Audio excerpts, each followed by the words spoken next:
Welcome to the Grow Strong Leaders podcast. I'm your host, Meredith Bell, and I interview business leaders who are committed to their own growth and the development of everyone on their team. If you enjoy my podcast, be sure to subscribe and rate it on your favorite podcast platform. Thank you for joining me today. I'm your host, Meredith Bell, and if you're a regular listener of my show, you know that I love to bring to you leaders who are focused on their own growth and development, and they're also committed to the growth and development of those who are in their charge, whether it's their entire organization or a team. And I am excited today to bring to you a guest who has done and is doing just that. Welcome, Geoffrey Roche. Thanks for having me. Well, I'm so excited about our conversation today, Geoffrey. And before we get started, I do want to give a shout out to my former guest and our mutual colleague, Hillary Miller, because she's the reason we know each other. And Hillary's interview was episode 207. So I want to encourage my listeners to check out that episode because it was just a wonderful conversation. And I also want to introduce Geoffrey to you before we jump into our own conversation today. Geoffrey is the son of a nurse, as well as a future of work and education expert. The combination of healthcare and higher ed represents a common thread throughout his professional career, which includes over 9 years in hospital administration and in senior leadership roles at 2 universities.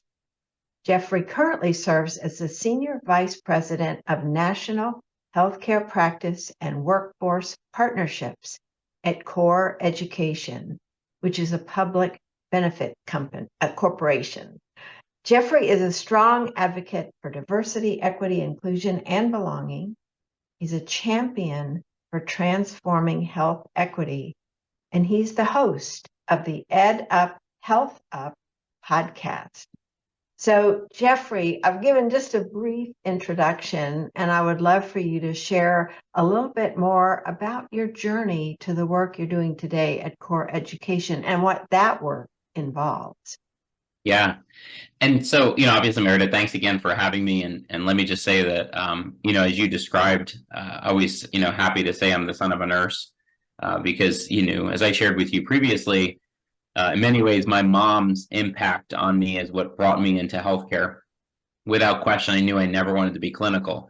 My mom is a labor and delivery nurse, or I should say was a labor and delivery nurse. She's still a nurse, always a nurse, but has retired from that work.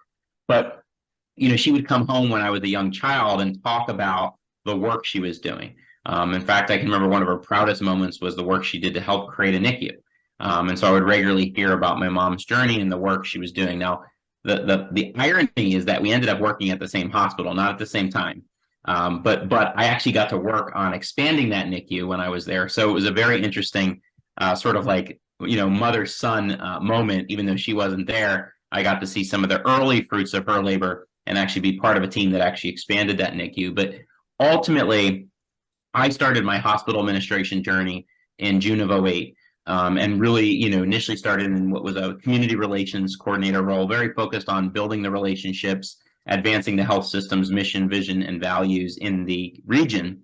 And fortunately, worked for, at the time, our interim president and CEO, who had previously been our chief nursing officer. And she was named interim after the departure of the former CEO. And so I came right as she was the interim, and I always say it was kind of one of those moments that I was kind of blessed immediately because we really not only developed a very special relationship where I think, like good leaders, she recognized that here was a young professional that she felt truly had a bright future. And she, really took me under her wing, mentored me, supported me, encouraged me, held me accountable. I always said, gave me tough love at times, but really was just a phenomenal leader in every possible way. And what set her apart was really her desire to lead with heart, which obviously has been a thread of throughout my life and really throughout my career. And, obviously spent, just under 10 years there. Majority of my time was really working closely with her. She did retire and then served under another CEO there, went through a merger. And then actually that's what brought me into academia. And I'll tell you, the reason that I came into academia was a lot of the work that I was doing while I was in healthcare was around building academic to health system partnerships. And one of the elements to me that was important in that work was both industries, there's a lot of similarities. And I always tell people eds and meds, when they come together, can truly move and advance communities while also advancing patient care, advancing quality. So one of the proudest moments I had was actually launching with our local university an actual framework of a healthcare system and education institution coming together. And we called it our clinical education partnership, where we were actually not only working on degree programs, but we were also working on clinical research. We were also working on, collaborative type of projects that would advance not just our patient care, but also the outcomes from the perspective of engaging students. And so that really brought me into higher ed from that vantage point. And I've been in higher ed, at two institutions, as you mentioned, and in my work here at CORE, very much focused on bringing education and healthcare together. Mm-hmm. And I'm curious, what is it about bringing those two together that creates a synergy that they couldn't achieve separately? Yeah, so it's definitely an interesting element because, to your point, I mean, you've had Hillary on, and Hillary serves as a chief learning officer of an academic healthcare system, and obviously you've worked with other academic healthcare systems. But for organizations in healthcare that aren't academic in nature, oftentimes it can be really challenging for them to understand what it's like to truly and authentically partner with a healthcare system. So in higher ed, for far often, higher ed has kind of viewed it as, it's all about enrollment, just like in healthcare, all about, patient revenue. Oftentimes we, margin, no margin, no mission. And so oftentimes what I have found in higher ed is there's just this innate inability to understand what it's like at times to truly engage authentically with industry. And so in the healthcare space, they may have a clinical program, they may be doing clinical experiences, they may be doing residencies, but that's important, but it's not really getting to a longer term strategic partnership. Mm-hmm. And I have always said that higher education is really designed to be like an embedded learning and development solution for healthcare. You have experts in so many different fields, from psychology to sociology to to other creative type of degree programs, and in addition to the clinical ones, that if you think about how you embed that, you can really create a synergistic, relationship that in the end is going to be so much more beneficial as compared to when they work separately. Mm-hmm. I'll give you a good example that kind of speaks to this. When I was at Lebanon Valley College, for example, has a lot of colleges have art programs, and as art programs, which are so important, have been significantly cut over the years at many different colleges. Mm-hmm. And when I was at Lebanon Valley, had a very robust healthcare program in physical therapy, exercise science, and I said to the art department, I said, well, you sit in the region of one of the biggest and best Veterans Affairs hospitals in the country. The VA hospital has always been, as a system, actually one of the more transformational and innovative aspects of the healthcare system. I said, let's go and see if they have any interest in embedding your art program into their art therapy program. And we went, and they were thrilled. And today they still provide support for veterans that have PTSD using the students and the faculty in teaching art. And, that's just a beautiful example of just trying something that ultimately would not have happened without, again, someone understanding how healthcare works and being willing to say, hey, let's just try this. Mm-hmm. That's a great example. Thank you. Getting specific like that helps make it brings it to life. I want to circle back to your reference to this executive that kind of saw your potential and nurtured you, because I remember when we were talking before, you actually said kind of like her spirit still lives within you in terms of what you've carried forward from your experience with her.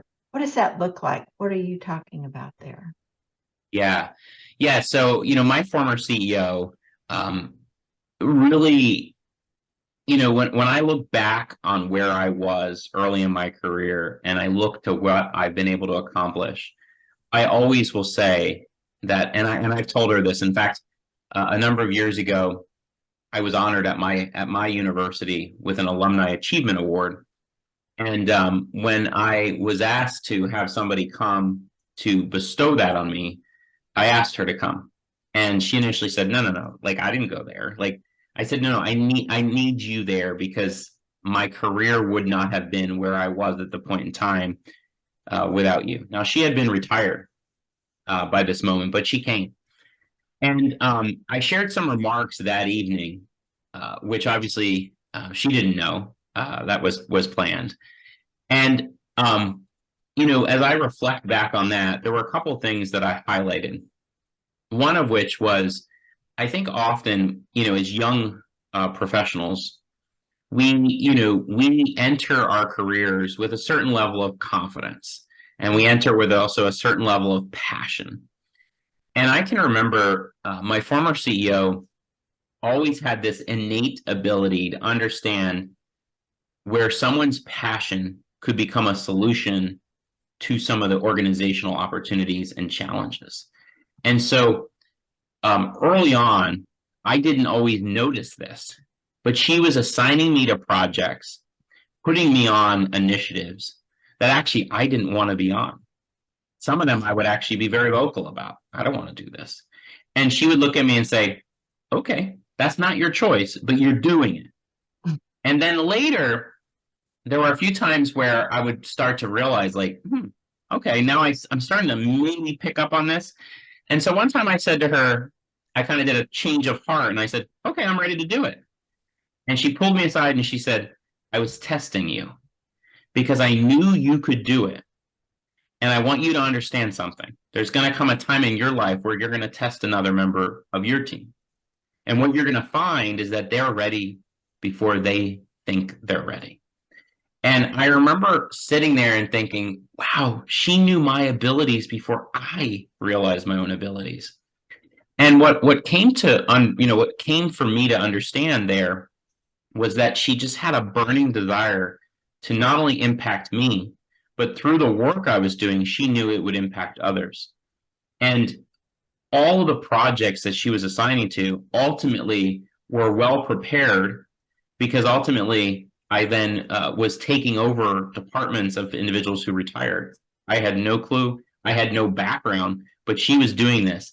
And my family has also gotten to know her over time, and people would often say to me, it was almost as if you two were family, because we became so close that obviously, as you know, with the CEO, a lot of times they can be fairly guarded with the information they share, who they trust to represent. That I got to a point where I was representing her in the community, in the region, in the state, and nationally, more than other cabinet members.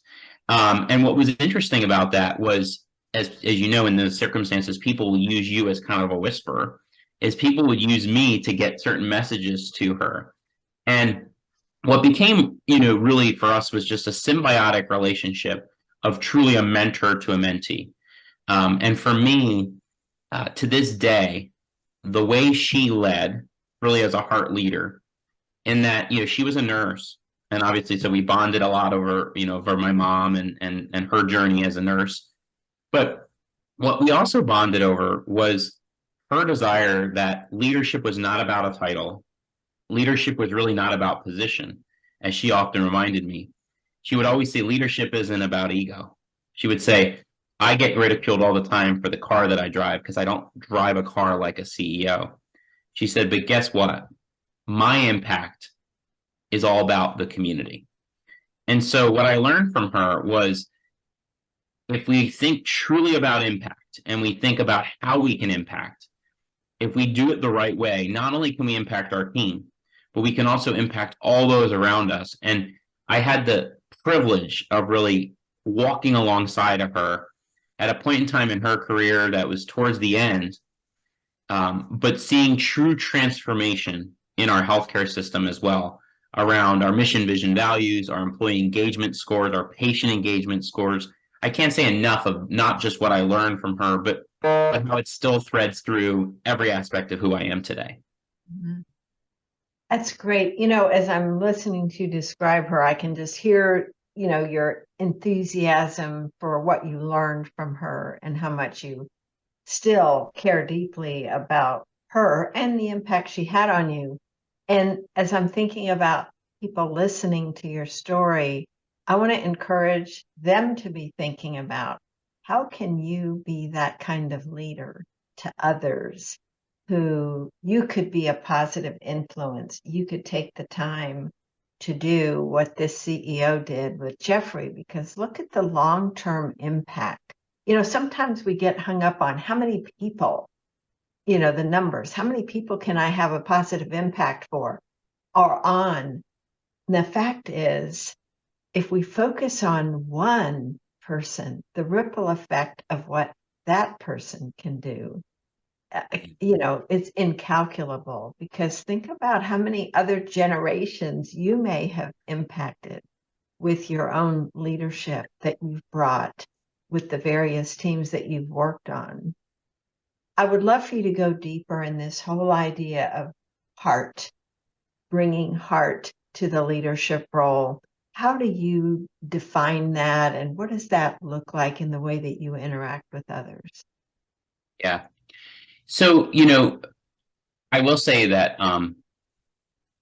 back to Hillary Miller for a second. Hillary said to me probably about a year ago. She said, Geoffrey, she said, I want you to understand one thing about yourself. She said that I'm not so sure you understand about yourself. She said, you are a masterful connector. She said, I have seen you connect me and connect others with true authenticity.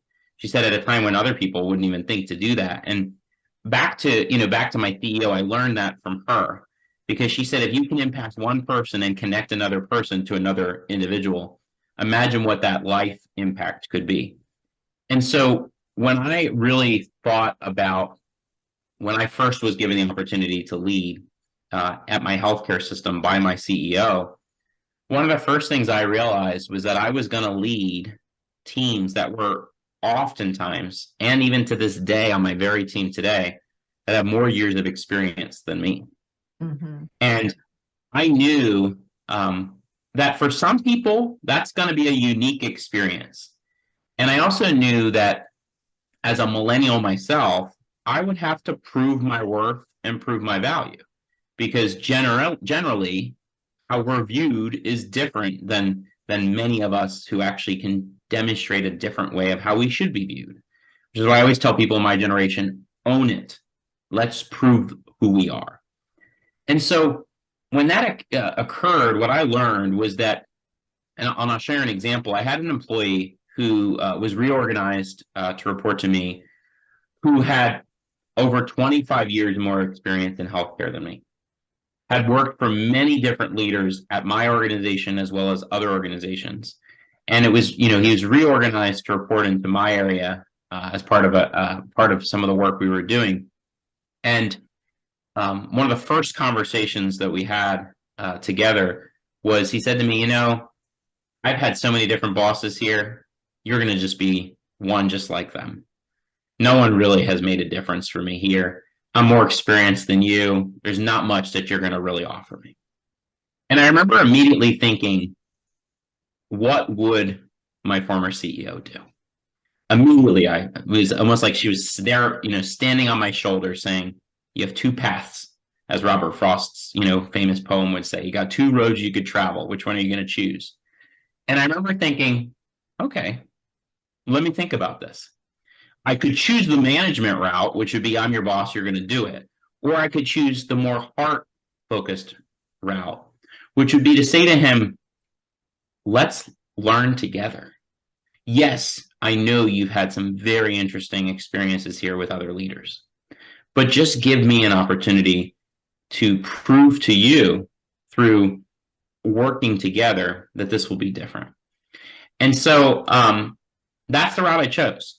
And part of it was me taking extra time to get to know him, taking time to attend his events, his education events that he was doing for our emergency medical services professionals, showing up in ways that no other leader ever showed up, approving his creative, sometimes interesting ideas that other people would have never allowed to happen. Because I said, a leader allows you to take a risk.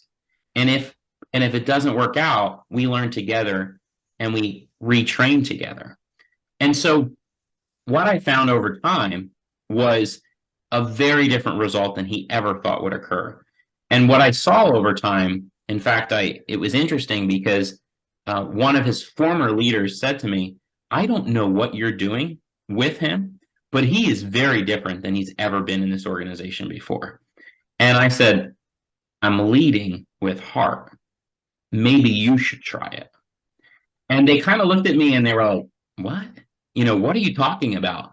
And what's interesting about that was I now have the privilege of actually working with one of those team members who I worked with exactly during that time. And one of the things that's interesting is she said to me, she's known me now for my entire career of over 15 years. And she said to me, you have always been the same person.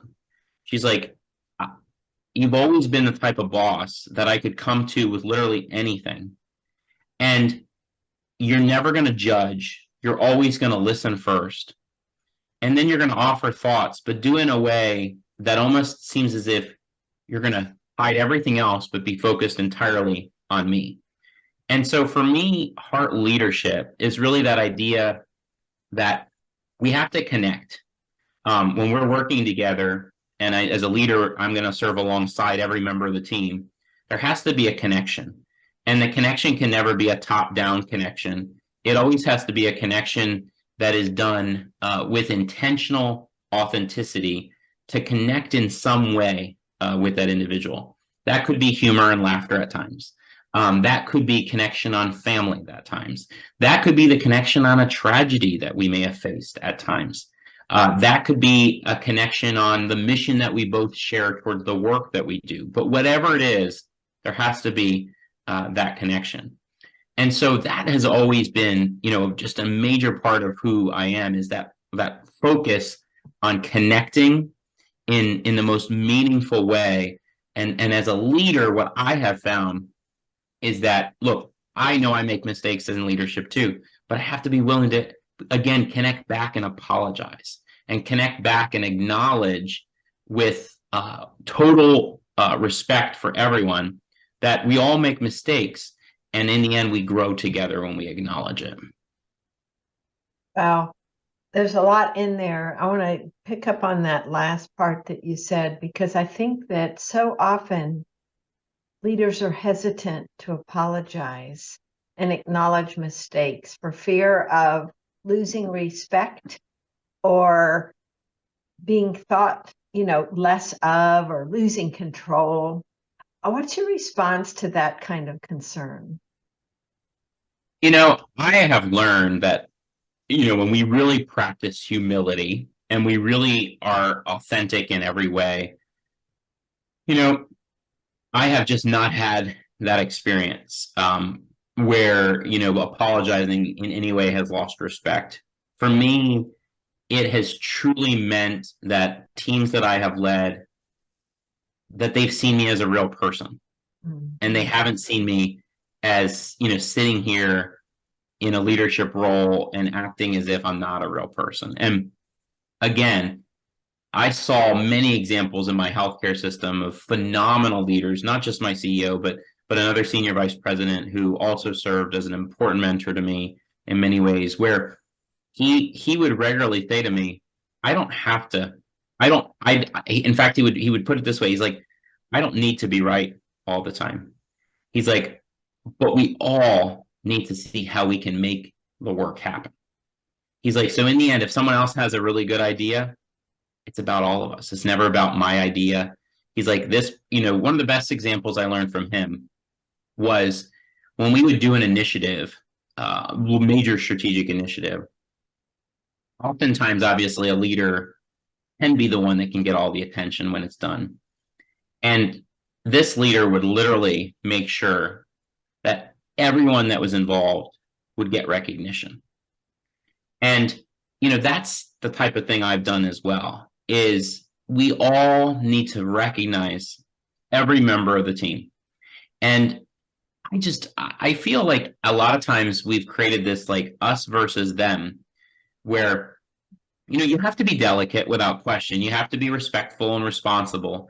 But the idea that you can't apologize, the idea that you can't be wrong, I think just takes away the heart out of what leadership is about. And for me, as I've always say to people, it starts with L for a reason. To me, it's about listening and learning. And when we think about listening and learning, there's a lot that we learn when we're wrong.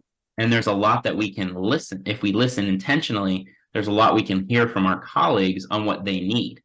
And I always feel that often in leadership, we're too prescriptive, and aren't willing to have the team tell us first what the problems are, instead of us telling them what we think they are. And so what I've tried to do is be intentional around, they are closer to the action most of the time than I am. Let them tell me. And then how do we co-develop the solution? Because at the same time, if I just tell them what I think is the solution, they're going to get used to that. And that doesn't create the right culture either. And so what I learned from my CEO is co-develop it. Because in the end, we own it together then. And the accountability is stronger. The success rate is going to be stronger. And frankly, what I love most about it is we build community together then. Yeah, that's great. Well, I'm going to toss out another L that I remember, L word that you had mentioned. That was love. I like the fact that you have learn and listen. What's the role of love there in leading from the heart? Because I'm a big believer in that. We don't like to say that word around the workplace many times, but the fact is loving your people is a really key element of helping them see their potential. How do you apply that in your work? Well, let me just say to your exact point, I think we have to acknowledge and understand that in the workplace, the idea of love is actually authentically built in to the power of connection. And I think in society, we've used it in various different ways. But when we think of the workplace today, one of the most important things we can do is actually acknowledge and talk about the fact that at a time where there's so much mental health concerns and so many challenges, one of the biggest aspects that actually speaks to love is the fact that we don't always love ourselves. And so as a leader, and I will be the first to acknowledge that I often face these challenges myself. And it's people like Hillary and others who will say to me, stop doubting yourself. You can do it. Don't doubt yourself. And so we as leaders have to have other leaders who also hold us accountable and challenge us when we're doubting ourselves. And we also have to do the same for our team. And so for me, the idea of love is really about that connection, that aspect that ultimately every member of any team that I've led, any team that I've ever been on, we all have to have this powerful, authentic connection that we are there for one another.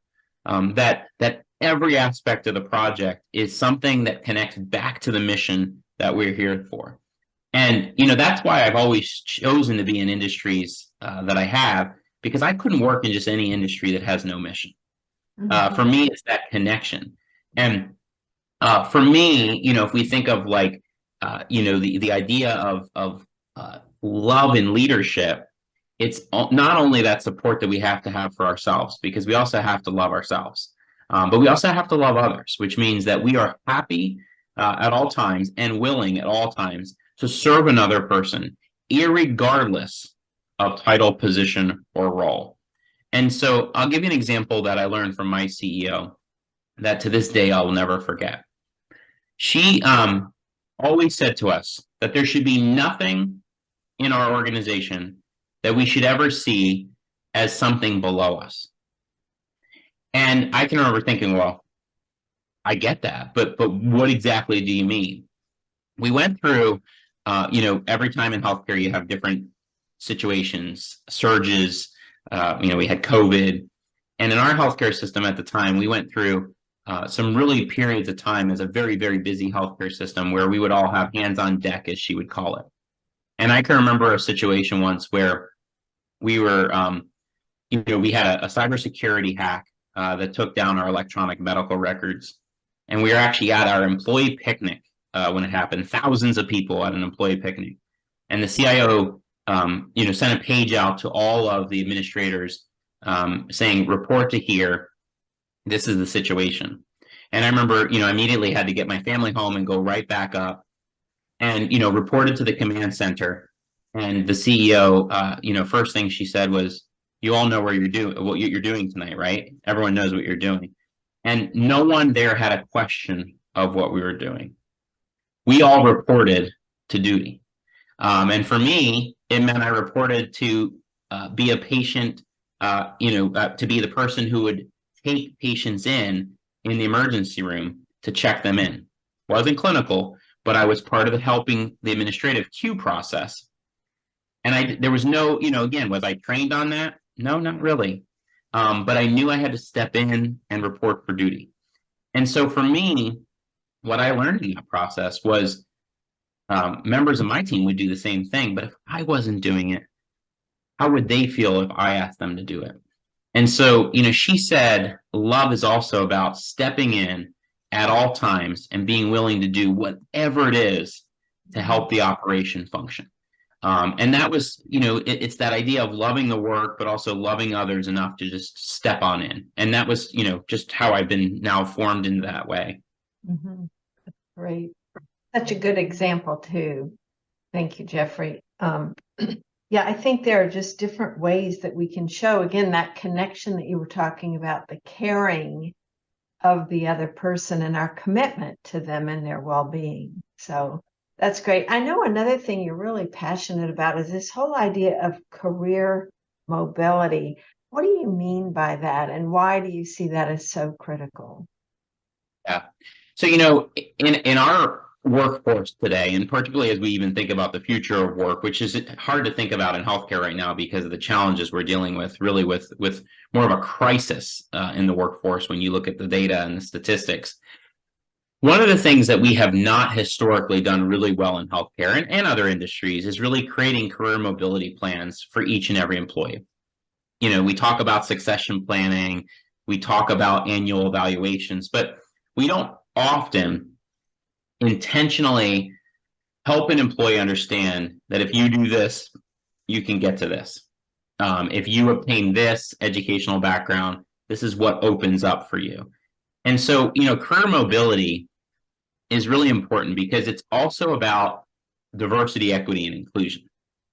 We still are at a time where for some people, they don't feel they have an equitable access to obtain or earn certain roles. Mm-hmm. And so career mobility is really about knocking down barriers, focusing on coaching and mentorship, providing coaches embedded into the system to really coach people around, like going back to your college days and thinking what a career center was supposed to do.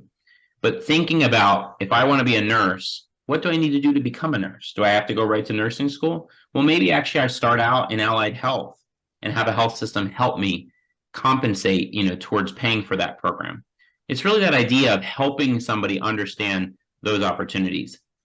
Another example is for so many people, they know they want to get into healthcare, but they don't realize what exact role it is. So coaching them around what it means to be a phlebotomist. So you don't get too far into the process and then realize I actually don't want to do that.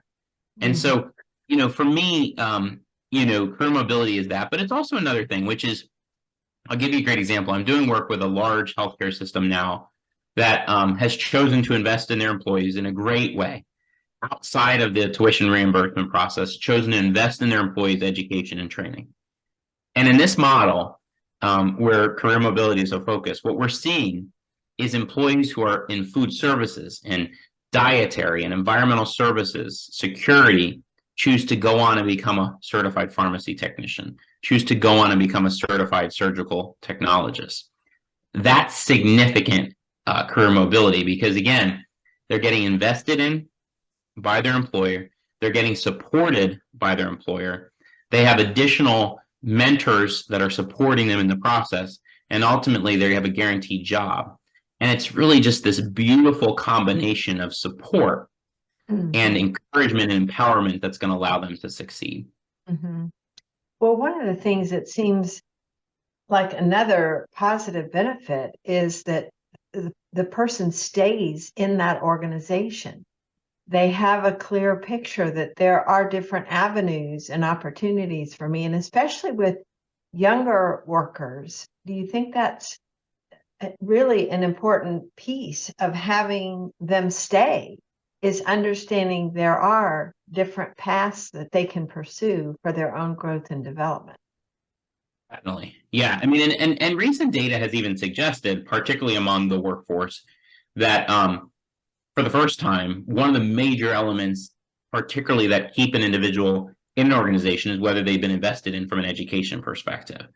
And I know from my own experience that, the fact that my health system invested practically every dollar towards my master's degree Mm, made a big difference for me in seeing how not only invested they were, because I had phenomenal leaders, but the fact that they supported me to also do it. I didn't have to take off of work to go to a course, even though some of the courses started during the workday. They supported me in every way to do it. That mhm, was, without question, the type of thing where you look, when I look back and say, and look, I didn't leave. We went through a merger process, and my position was part of a position elimination.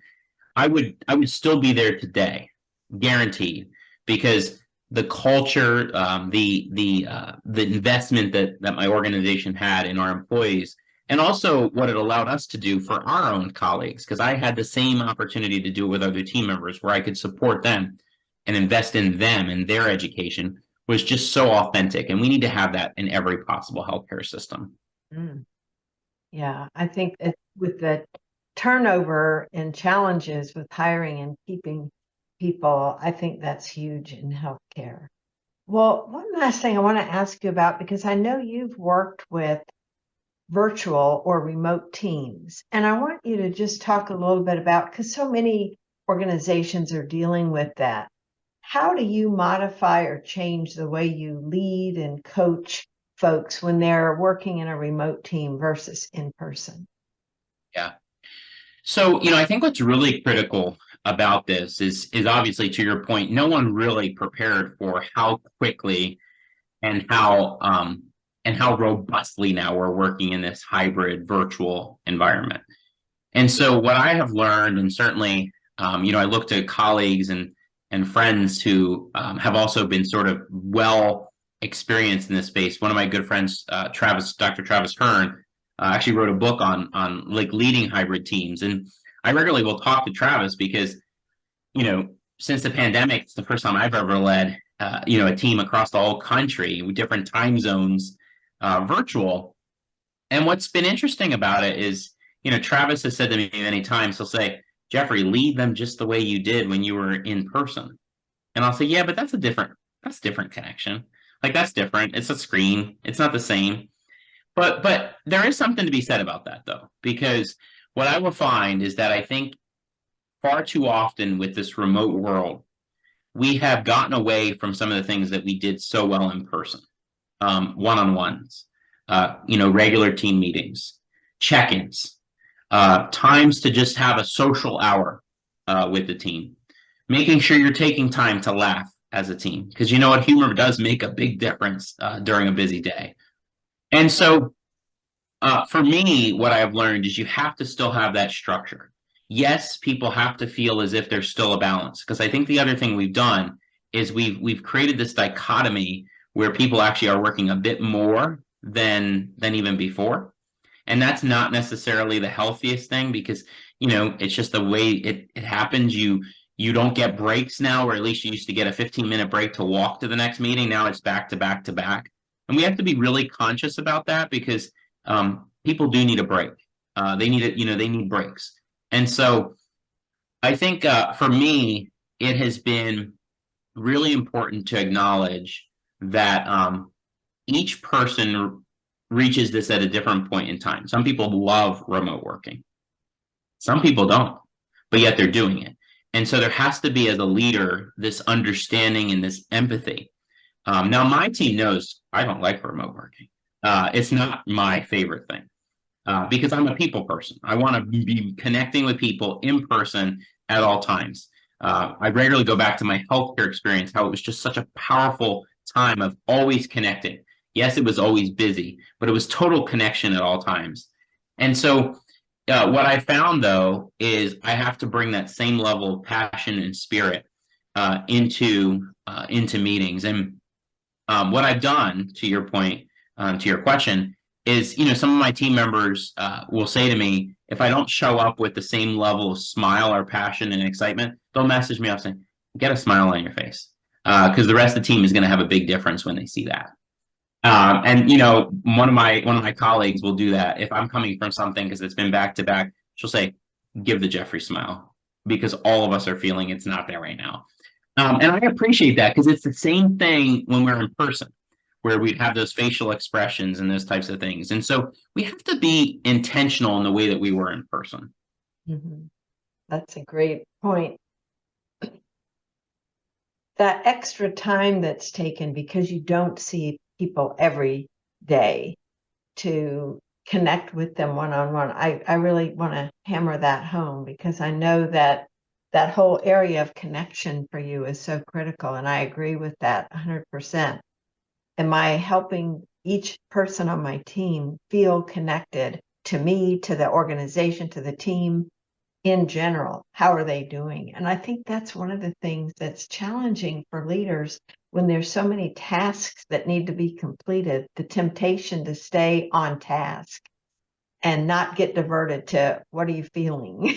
Because it's a trickier area to go to than did you complete this project or this phase of the project or not? Yeah, exactly. Yeah, and I think to your point, what I've learned from other leaders is you have to still set some boundaries. And as a leader, we also have to set boundaries to help our other team members so that if other, cross-functional teams are asking them for something beyond the time, for example, I tell my team all the time, it's okay to say no. It's okay to say no. When it's 5 o'clock, if they want to meet at 6 o'clock, it's okay to say no. Tomorrow is another day. And I've learned I have to preach that too. With other leaders, even my own boss, to say, you know what, not going to meet at that time. That's my family time at this point in time. We have to be able to do that. And there's situations where you can't. If you got to go to surgery, if you're taking care of patients, a little different. But for those of us that aren't in those types of roles, it is okay. And we have to create those cultures where it's okay to say, I do need a mental health break. I do need to be with my family. Yeah. Because it's those little micro moments when we don't feel free to decline something like that it builds resentment and burnout and leads to people leaving. So, Geoffrey, Yeah. this has been great. Thank you so much. There's so much packed into our conversation that I know will be valuable for my listeners as they think of their own roles, whatever leadership responsibilities they have. You've brought up some great ideas, and I know I'll have some folks that want to connect with you. So can they connect with you and learn more about what you're doing at Core Education? Yeah. So happy to connect via LinkedIn. Certainly can connect on, LinkedIn, and obviously they could also go to core.edu and learn more about the work that we're doing as well.